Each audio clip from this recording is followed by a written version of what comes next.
So good afternoon or good evening or good morning, everybody who's joining us for this Beam Grab the Mic webinar today.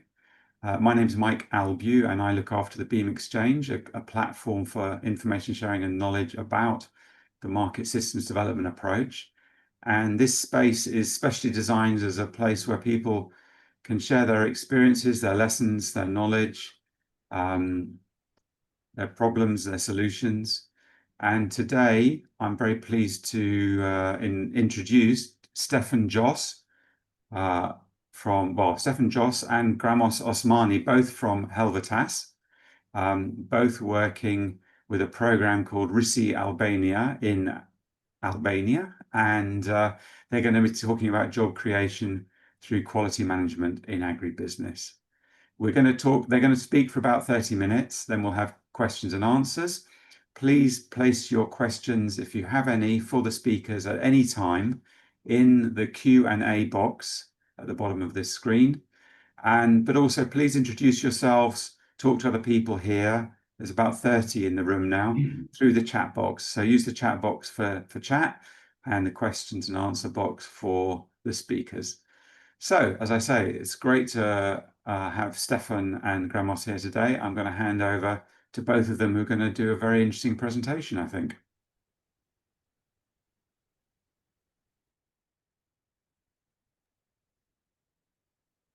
Thank you, Mike.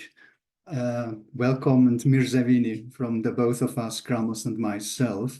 Yeah, we have the chance to talk about a project. It's called RisiAlbania. Risi is the word for innovation in Albanian. And principally, the starting point, and it's a project of the Swiss Agency for Development Cooperation. And as Mike said, implemented by Helvetas. And the starting point principally is very a practical one. We had some 10 years ago, 12 years ago, an unemployment which made 1 out of 3 persons unemployed in Albania. And this was the reason for Swiss Development Corporation to launch a tender for more and better employment opportunities. We have solved that, or we addressed it from in the project as Helvetas on 3 angles. On one side, we were looking that we have more demand, that more jobs are created, more jobs available, more possibilities in the private sector for young people to engage. We have done this in agriculture. Gramos will say more about it. Why agriculture? Why fruit and vegetables? We have done in tourism, also very labor intense, and we have done it in ICT, BPO. On the other hand, we looked at the qualification of people, at the supply, professional education, in 2 fields only. We had no formal private training provision, as it is an agreement with SDC, that we don't go in vocational education. We are only active in private, non-formal. Agriculture has almost no training suppliers, so we focused on tourism, ICT, BPO, and green and soft skills. And in the middle is the intermediation. In the beginning, it was labor market information services, then came mediation as such by labor offices, then came career guidance, a very important element. And there, principally, we are not sector specific. Now, we have the situation that in the beginning, there was a supply much bigger in labor than the demand. And today, the demand is much bigger than the supply. Means we have a lack of labor force, qualified labor force in certain sectors. The reason that we are still at 22% of unemployment is a mismatch. So in certain sectors, we lack badly labor force. In others, we have a lot of jobless people still. For starting, let me take you to Albania, maybe agriculture, 3 issues. The first is the structure of farms. We have a very small scaled farms. About 90% have 1 hectare or less, or 2/3 have even less than 2,000 square meters. So for production and for a market-oriented production, this is quite a challenge. The second is the labor productivity, which is very much related to mechanization, to digitalization also. And comparing across several Western Balkan countries, Albania is lowest. We have a very, very little mechanization. And the third aspect now, looking at greenhouse and production of vegetable fruits and vegetables, which was 6 years ago, very few exporters, and mainly for Western Balkan, this export. Sorry. The quality was low, not standardized, and the acquisition costs. I mean, every year you have almost as an exporter to reinvent your sale abroad. And this is just in very brief. Maybe we say more about agriculture than when explaining a little bit what we have done. But now comes the question to Gramos. I mean, where are the potentials for youth employment? Yes, thank you, Stephan. Stephan described some pain points, some indicators of the performance and issues with the structure of agriculture in Albania. And further, we started to see which are the competitive advantage of Albanian agriculture products, where Albania has an advantage. And fresh fruits and vegetables was a sector identified with a high potential, identified as a potential based on some factors that are related with climate conditions, with soils, with location of Albania closer to the markets, with the opportunity that Albania has in fruits and vegetables to offer early production and as a window of opportunity for Albanian exports. And also we saw that quality management system standards can add value to the fresh fruits and vegetables. And also by implementing quality standards, this was considered as an opportunity to have better working conditions, to have better also productivity and more linkages with mechanization, digitalization. And also was important that this sector represents opportunities for self-employed, for many young people who want to be entrepreneurs across the value chain. Now we come to the interventions. And principally, we had two issues to solve.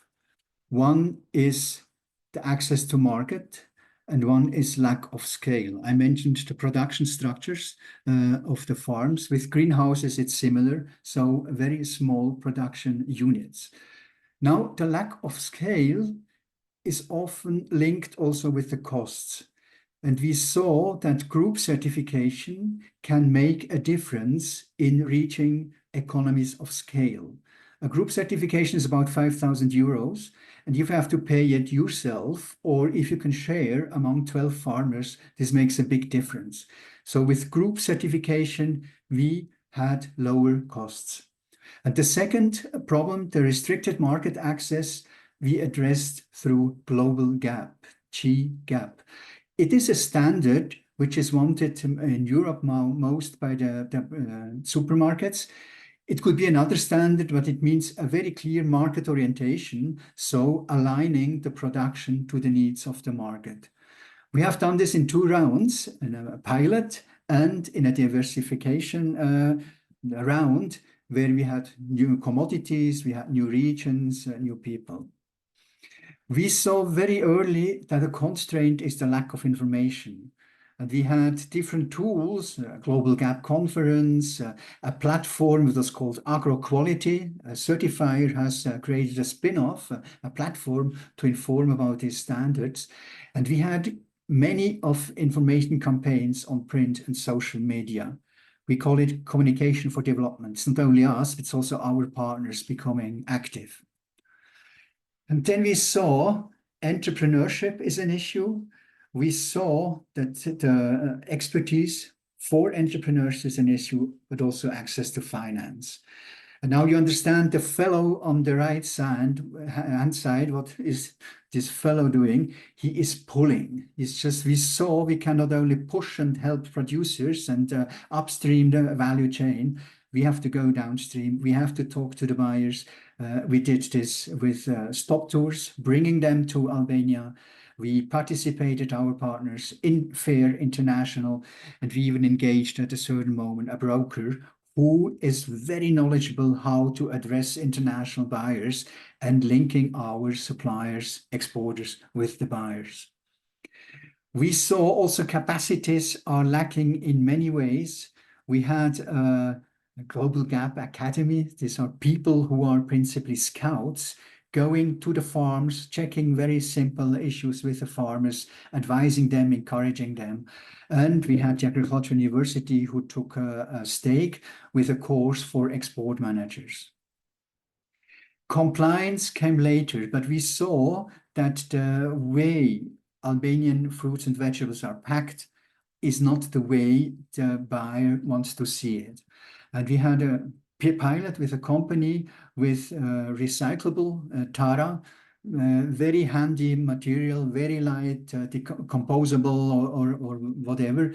So they were very energy-minded people, environment-minded people, which is the state of the art today. And traceability solutions is part of Global Gap. We have to prove where the product is coming from. But we saw there are different solutions. Often the buyer comes with their own traceability systems. It was called, in the case of an American buyer, Farm Force.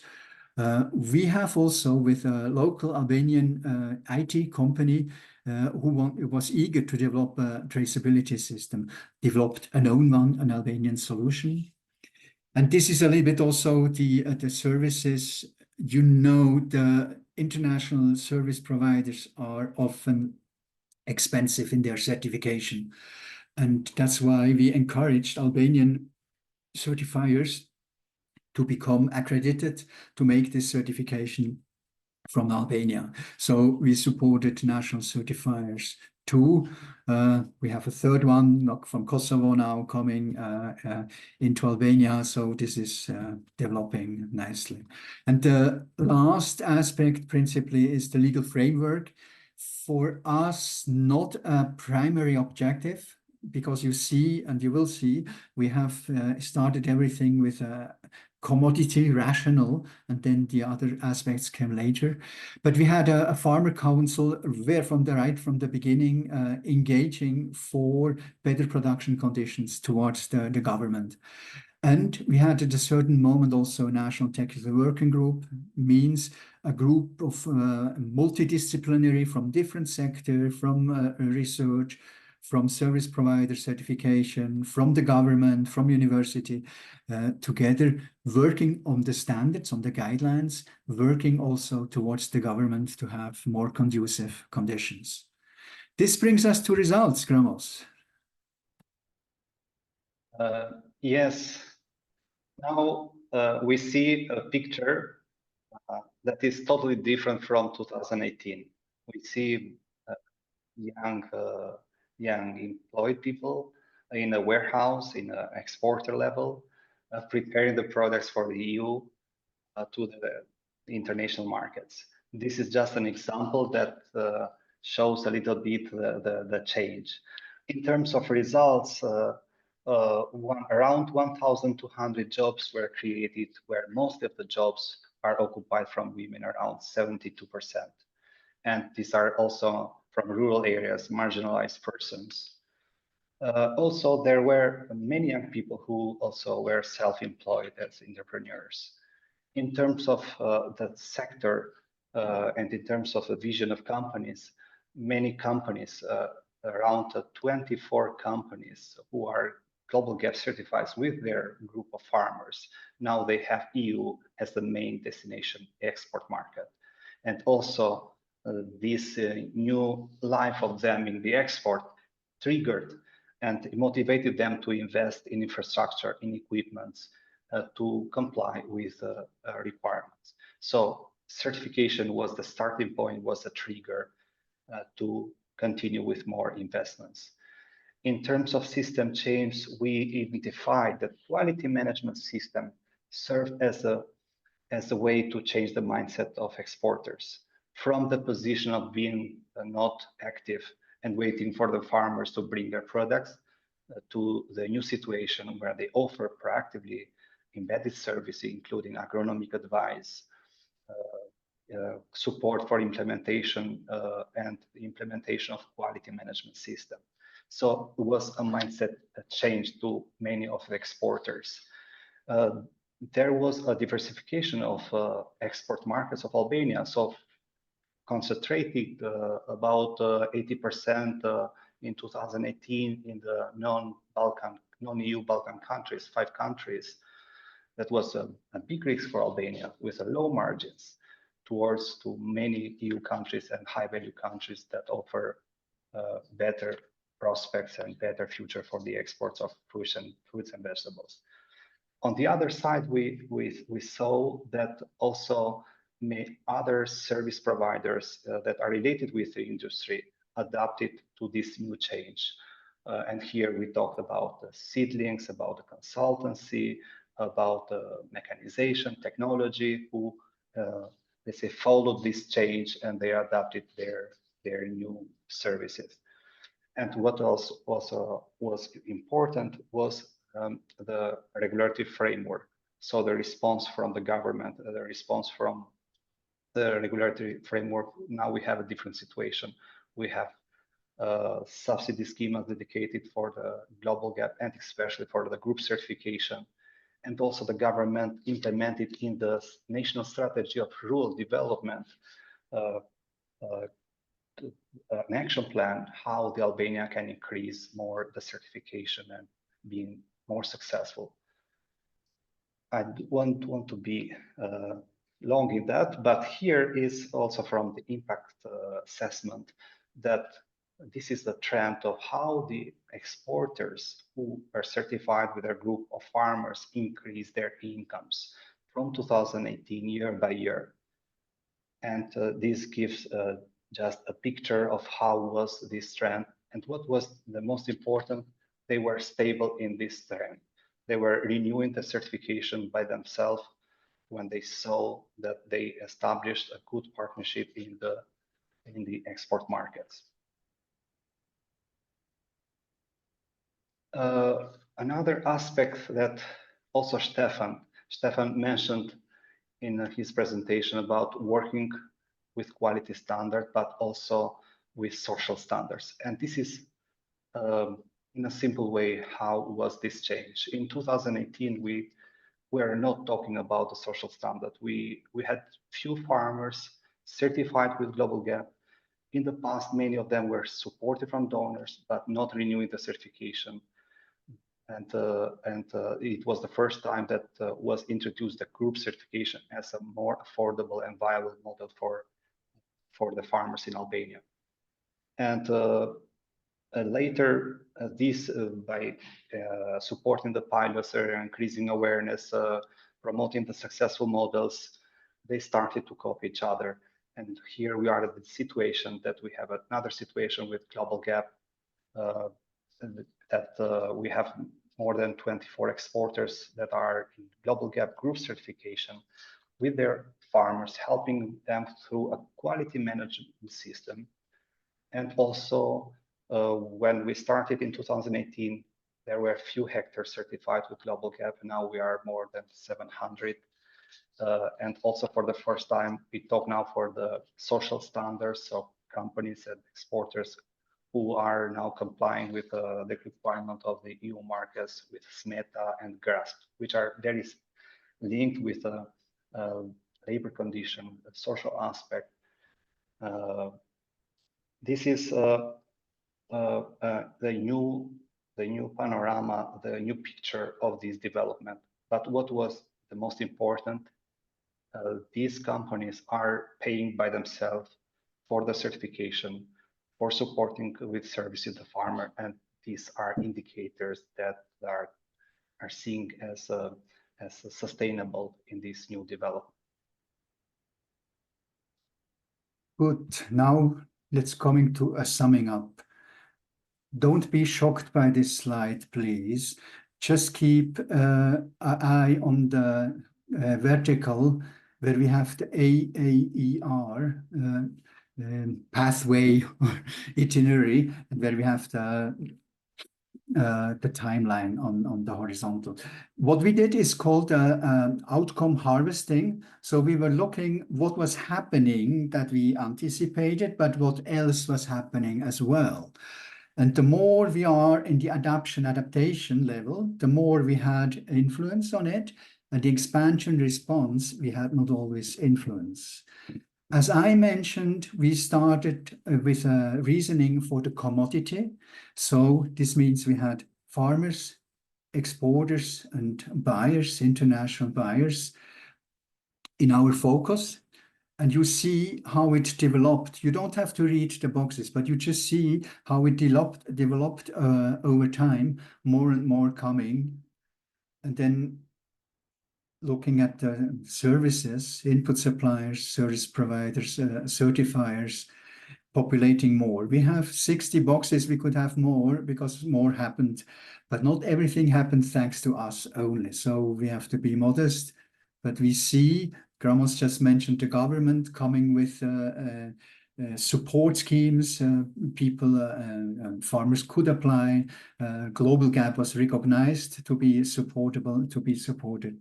So all this, and we had even civil society organization who found that traceability is very important for consumer protection. So they started cooperating with us. We had also other donors in other countries who have started similar programs. That's just the overview. And simplified, we can say one market develops another. I mean, in MSD, it is just you boost somewhere at a certain moment, and it just flips over to other markets, to service markets. I'm not reading all the boxes here, but in principle, each of these circles surrounding the fruit and vegetable export is a market as such, with an offer and with a demand, and both developing gently. Lessons learned, Gramos? So this journey was not easy. But first, let's talk for what worked. As we mentioned a couple of times, we work with exporters, we lead companies who can drive a positive change and who can affect hundreds and thousands of farmers. So we didn't work directly with farmers. The second was that quality management system certification was a door opener, was a trigger for motivating and bringing other important changes in this system. And the group certification was a key solution to make it affordable, to make it viable for Albanian situation, for Albanians, farmers who are in the small scale, like it was presented before. But was not just the financial part, was also the lesson that bringing them to work together. In the communism time, Stephan mentioned in the beginning, people were forced to work together, so cooperatives were not something that they didn't like. They like it. But the group certification, having a common vision towards the export market, was a key solution that how the exporters and farmers can work together by building this system. Early involvement of the service provider, so consultants who were trained and who were supporting the exporters who didn't have the capacities and human resource. Many exporters are also in the family base. They don't have all the capacities, and the consultants was a key factor to support them to go to another scale. The other important thing that worked also was bringing people to talk together, bringing them in the platform that also is recognized from Global Gap. So National Technical Working Group of Global Gap was established in Albania, recognized from Global Gap, and this served as a platform for communication, for lobbying. And in this National Technical Working Group are 9 members, including also the Ministry of Agriculture, and this was a momentum to bring knowledge and to bring this situation when the people work with each other for promoting quality standards. What didn't work? So certification is not a guarantee alone. We had cases that people were saying, I have the certification, but I am not successful. So this is why it was important supporting the exporters, being more proactive with the export promotion, bringing export services, cooperating with Ministry of Agriculture and other actors for promoting the exporters certified with global gap in international markets. We learned also, we tried to introduce local gap for Albanian consumer, but we faced the situation that the local supermarket were not ready. So it was not attractive for them to cooperate. Certification also has limited value when you have an exporter who is not willing to support the farmers, who is not committed to enter to high value market, who has not in their objectives to sell to EU markets. So these are things related with didn't work, and also some final lessons that are related. Focus on enterprises and entrepreneur was a key. So we needed entrepreneurs who can be pioneers, who were willing to take risks in the beginning. So this was important. Building good relationship with partners, building trust, and how to build trust with partners by sitting together with them, being transparent. What are the objectives? How we can monitor the achievements? How we can monitor the progress? Which are the indicators that we need to discuss? How to continue? So being closely with them in a regular meeting, not just having a contract without any results and without any monitoring, but working together. And also close cooperation with the other actors in the ecosystem, including the government, others, projects who can be complementary. This also, as we state here, this bears the fruits.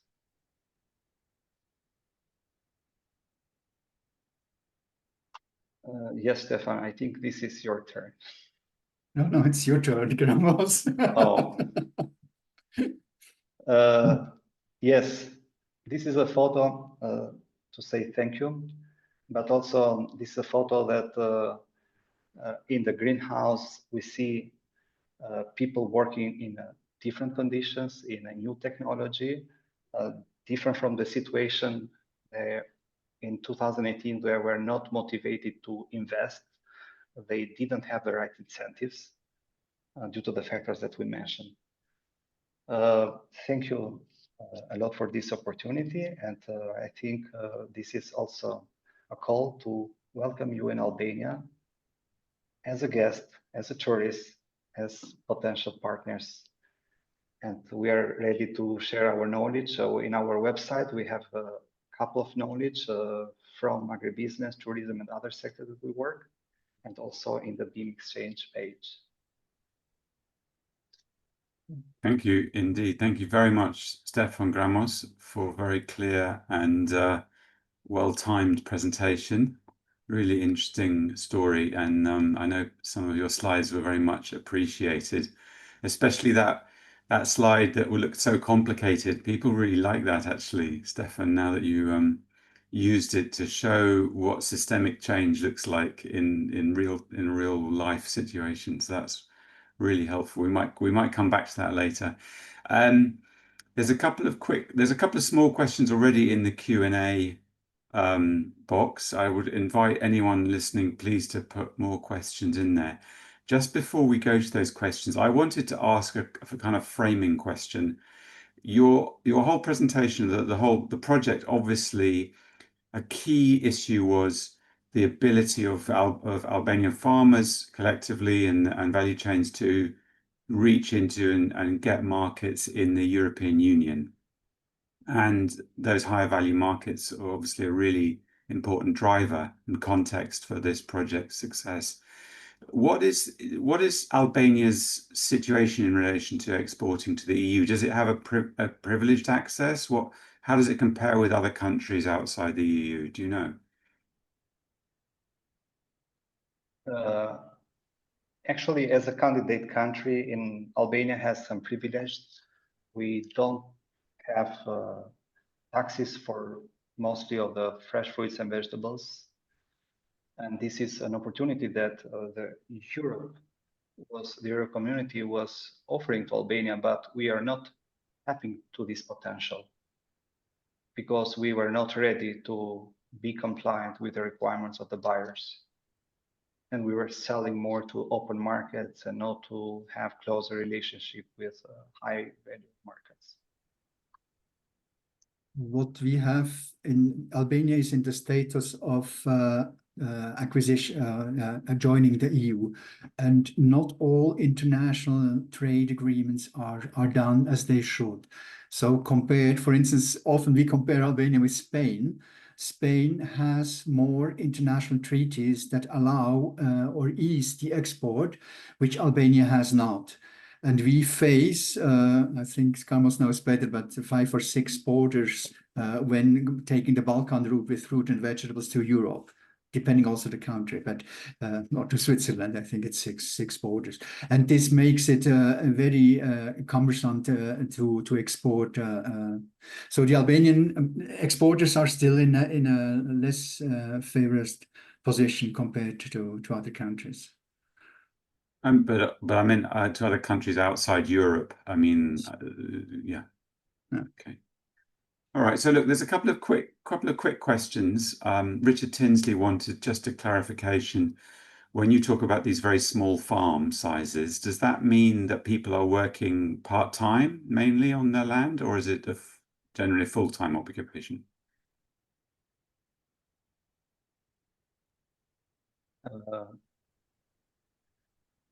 When we talk about the farms in Albania and the size, around 80% of the farms has less than 2 hectares.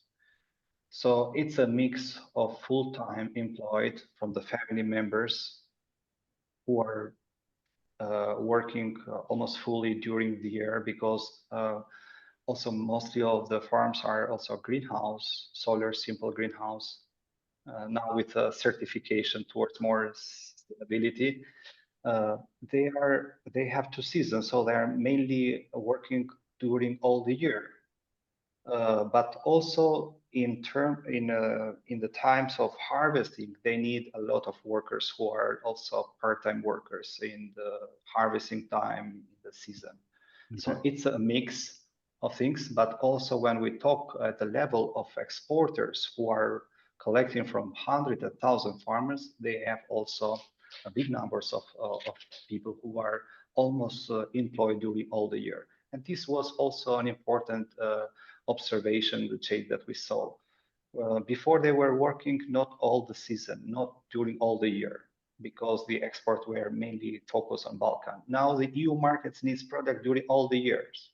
So they need different products. So now they are more diversified and they can keep people almost during all the year.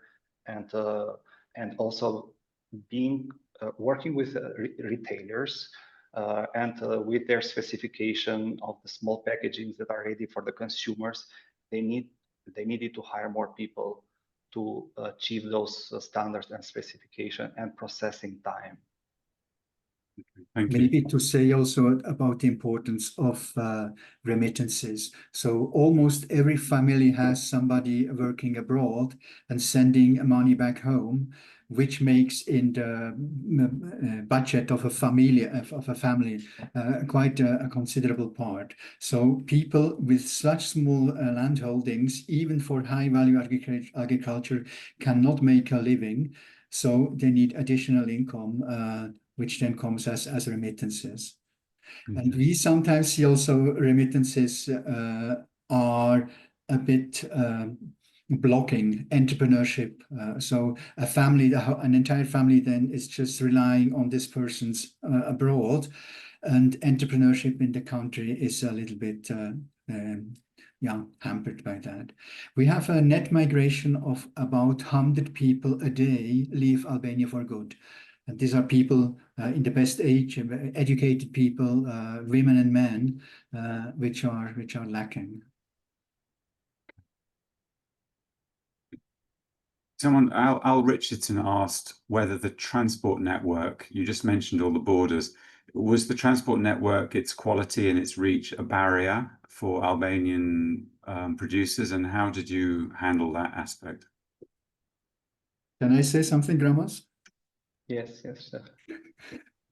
A critical aspect is the plate of the lorry. A lorry with Albanian plates has more controls on all the route up to Hamburg or wherever. So we saw that already changing. The transport company, Northern Macedonian company or so, is less controlled. So yes, transport is an issue. Transport, and I mentioned at the border, we come with a perishable product. And if the sometimes borders closes at 5, if you're not there at 4:30, already no chance, and then you wait 24 hours almost at the border. So this needs skills. This needs a very good sense of logistics also of this transporting company. It's very, very sensitive. Gramos? Yes, and also in the beginning, we saw that Albanian companies, local transportation companies, were not well prepared with the standards, like Stephan mentioned, with the speed of response with the requirements. When they saw the competitions that the exporters were getting those services from other international companies who are now also present in Albania, they started a little bit to change. And I think we didn't work with transportation company, but we saw that the exporters were facing difficulties and they were finding solutions by using different type of companies and their networks. But also international transport companies, some of them, they have a presence in Albania because they work also in different sectors. Yeah. So let's talk about the group certification aspect, because that was also a very important factor you mentioned. Samuel Mbugua asked whether there were issues about monitoring compliance with the standards. How did that take place? Who monitors compliance? What happens if there are, if individual farms don't meet the standards? What is the kind of system for ensuring compliance? Answer, Stephan? Gramos, you better know. I think when we talk for the group certification, actually the certification, the global gap is for the farmers. And the innovation was that the exporters can support the group of farmers to achieve standards together. And it's mandatory in the group certification to have a quality management system.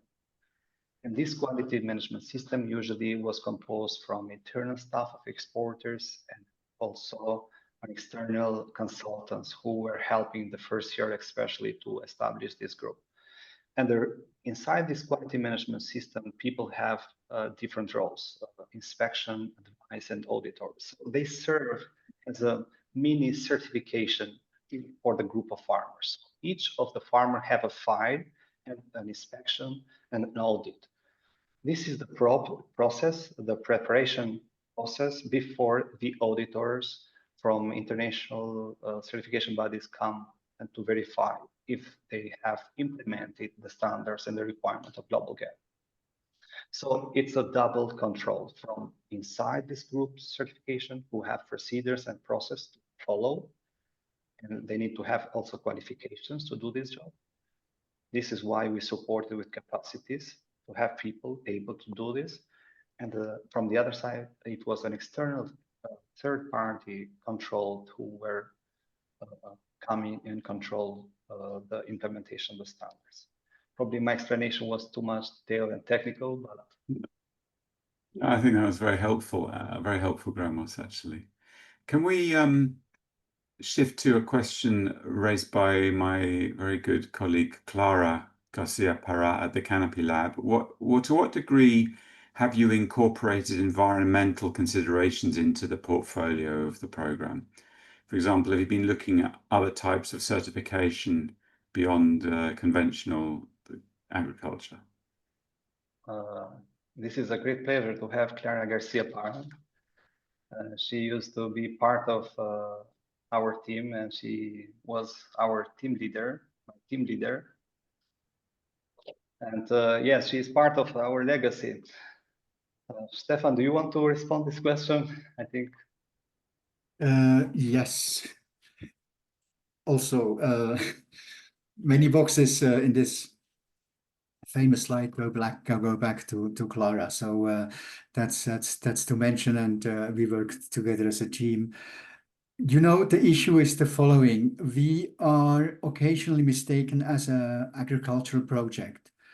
For us, the main objective was to create jobs, and creating jobs means we have to go for volumes, and not only for volumes, but we could not make to green markets has not the green products, organic products has not the same demand in Albania as has global gap products.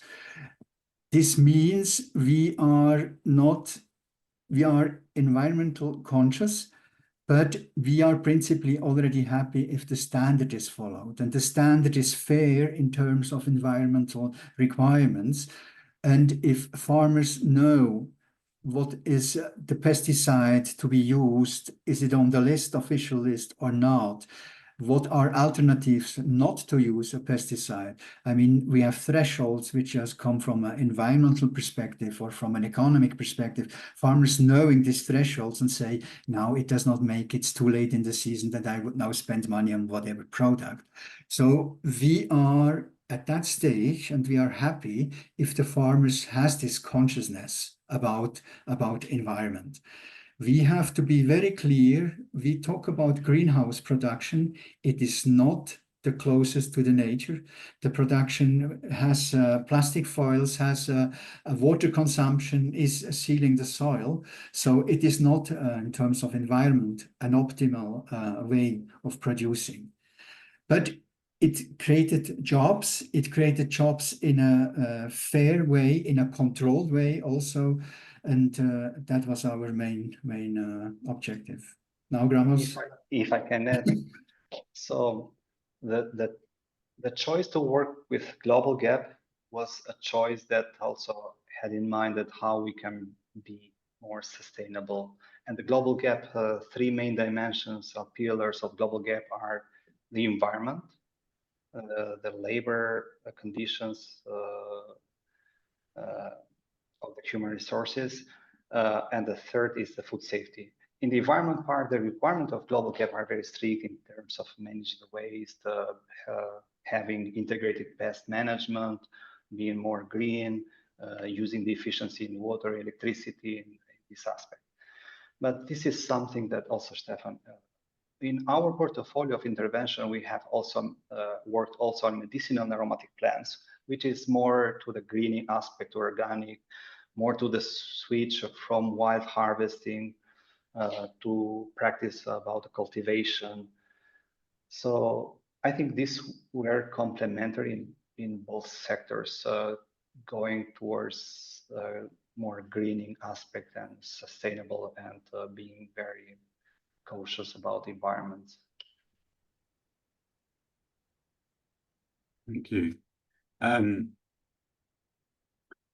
So my friend Dan Nippard has asked you whether you might, in your presentation, have perhaps been underreporting your impact. You said 1,200 jobs were created, but he's wondering if perhaps there was also other kinds of impact, like increased income for farmers, better wages and conditions for farm workers, or other impacts in interconnected market systems like agri-services. It's always underreporting. I remember Jim Tanburn saying, I have my DCD shirt today, so 20 years ago we started with DCD, and Jim was saying, if you don't have 300% certainty, better don't speak out, or don't praise yourself too much. So to be rather modest is eventually more careful.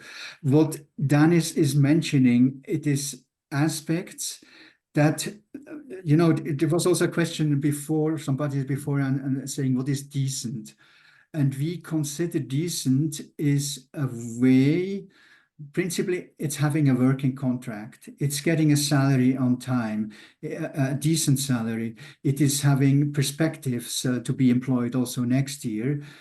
So these are aspects that we don't take it for granted, but we emphasize on that. And of course, we could also report and say so many people have now make a small career or whatever. These are aspects that could be also reported, definitely. We have reduced it to this 1,200. We monitored, I think, 80 farms, exporters. Gramos knows the numbers more correctly, but quite a considerable number we reported also of those following it. They have never been in contact with us, but they also are doing group certification. And of course, they see the advantages, not only in the margin or in the economic benefit, they see it also.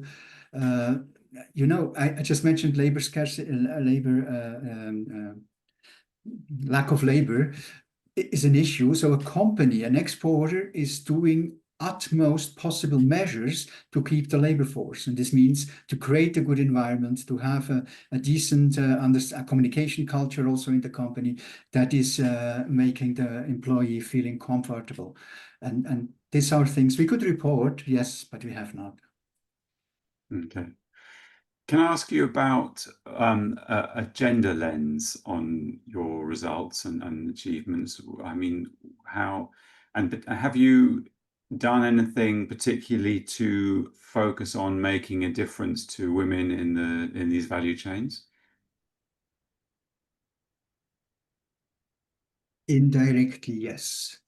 And the reason is it's not directly in fruit and vegetables. We had a program also that should encourage entrepreneurs to use more credit possibilities, be it from the government or an earlier program was called IPARD.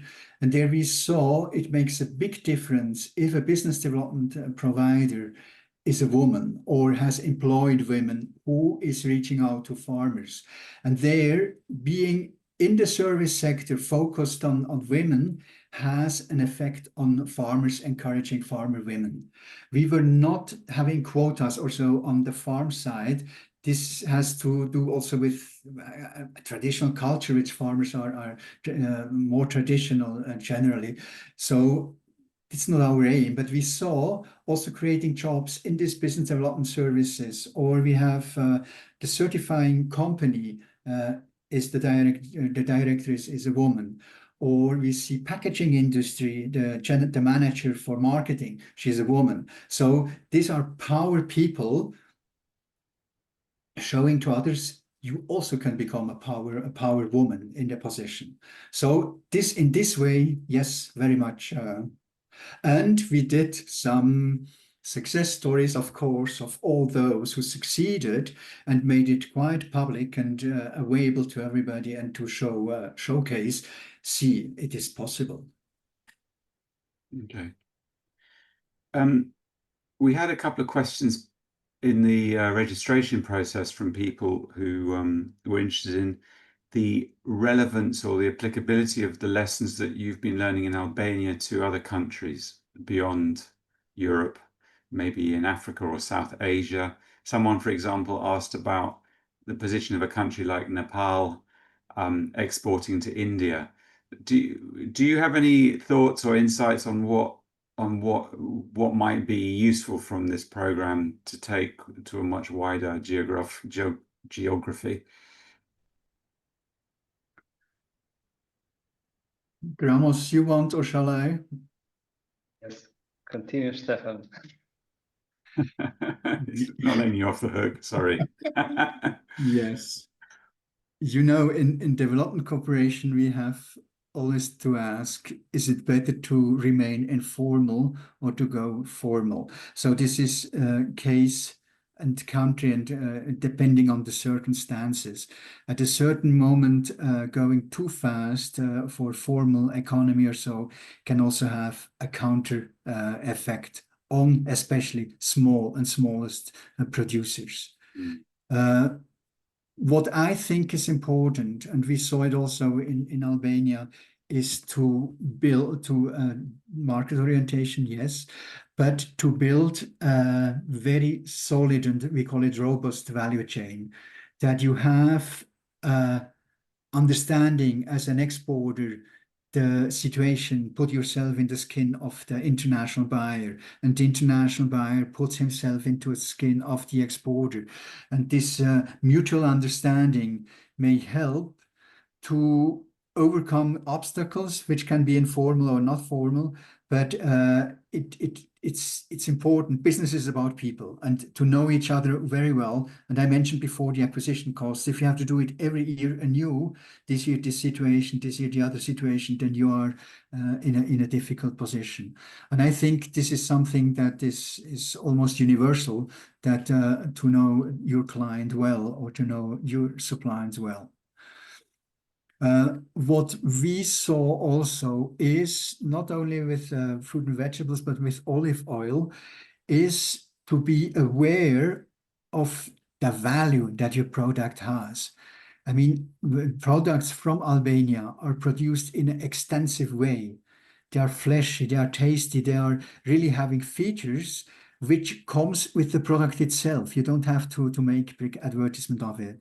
And if you take a cardamom or whatever, means the buyer has to brand, I mean, to profile and say what I'm producing is not any other cardamom, ex-cardamom. This is cardamom from this region. And this means for the branding, finding the buyer who appreciates and then who is selling as a sales argument and saying, this cardamom comes from this and this region. In Italy, we have now olive oils and say this olive oil comes from this village.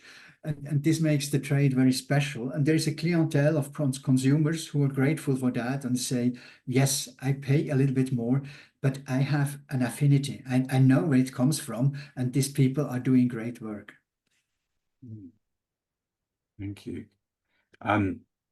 Just before we go on, we've only got about 5 minutes left. I just want to say that we will post, or Isabel will put in the chat, a link for a feedback form. It'd be very grateful if everyone who's listening, attending, could fill that in before you sign off. It only takes 30 seconds. Just give us a little bit of feedback on what you're doing.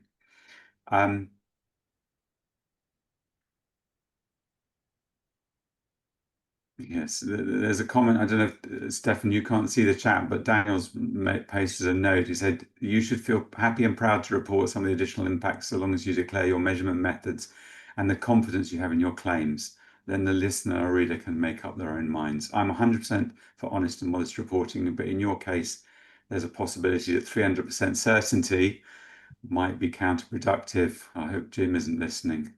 I'm sure he wouldn't be offended. So one interesting question finally from Richard Tinsley, kind of a bit of, I suppose, a more strategic question, which is, you know, for a country like Albania where farm sizes are so small, might it be better to be focusing on developing non-farm industries to try and so that the existing farms can consolidate a bit more? Is that, what do you think about that in Albania? I can start with Gramos can then complete. Very, very true. We have, Gramos mentioned before tourism, so that we have a very, very beautiful, the country is very beautiful. And for instance, in medicinal plants, we are promoting more and more the cultivation of plants that no more natural habitats are exploited and threatened. So we call it landscape farming. So we have a very distinct area where agriculture is done for income generating purposes. And we have rural areas, which are rural areas, fallow land and whatever. So this is natural. We don't do it very proactively, but we do it in a sense, as I said, the production of medicinal plants on a certain plot gives one medicinal plant. It's not 10 different types mixed or so. It gives a yield that is, we can plan this yield, so predictable yield. It gives a relationship with the buyer, which is better than collecting wild. So we have many aspects where we are focusing on this channel and let be nature be beautiful as it is in Albania. Gramos? Yes, you mentioned Stephan, but also mentioned another aspect. From one perspective, the small-scale farmers in Albania, they show that they are more resilient when it comes to the shortage of labor force, because they can manage the small farms with their own family, not with a high number of employees. And by the way, Albania should be proud that all the production is done with local people. We don't have let's say, immigrants working. So they are managing as a small farms with their family, cooperating with neighbors, hiring in different seasons. So they are showing they are more resilient. But when it comes to the aspect of being part of Europe, that Albania might be soon part of Europe, probably in 2020, 2030, Europe will have more requirements in terms of legal aspects and conditions and different compliance, and this also will make that the farmers will consolidate more, to work more together, to will have more probably bigger farms in the future, like what happened with other countries that joined Europe. So it's, in my opinion, we need small farmers. We need to find viable business models, and in our case was the group certification. And I was, just to give an example, before one farmers was paying 3,000 euro for a certification, and the small scale farmers didn't have a business model to pay 3,000 euro for a small farm to be certified with Global Gap. With a group certification, you can be in a group of 100 farmers, 200 farmers, and the cost will be 10,000 or 20,000 euro, and which means that the small scale farmers have a potential to be part of an export market. Thank you very much. We've run out of time. We have run out of questions, so you've done an excellent job, and I very much appreciate how eloquently and succinctly and clearly you have presented today about RisiAlbania. It's been very interesting, and I know there's lots of positive comments coming in the chat. So thank you, Stephan. Thank you, Gramos. Really appreciate it. And I hope everyone will fill out that little short feedback form that Isabel just posted a link to. And we'll see you next time. By the way, if you ever want to present your program, your project in this space, the Beam Exchange Grab the Mic webinar, we're always open to proposals for webinars. Please do get in touch with us if you'd like to be sitting in the hot seat yourself. Otherwise, have a great day, and thank you for attending.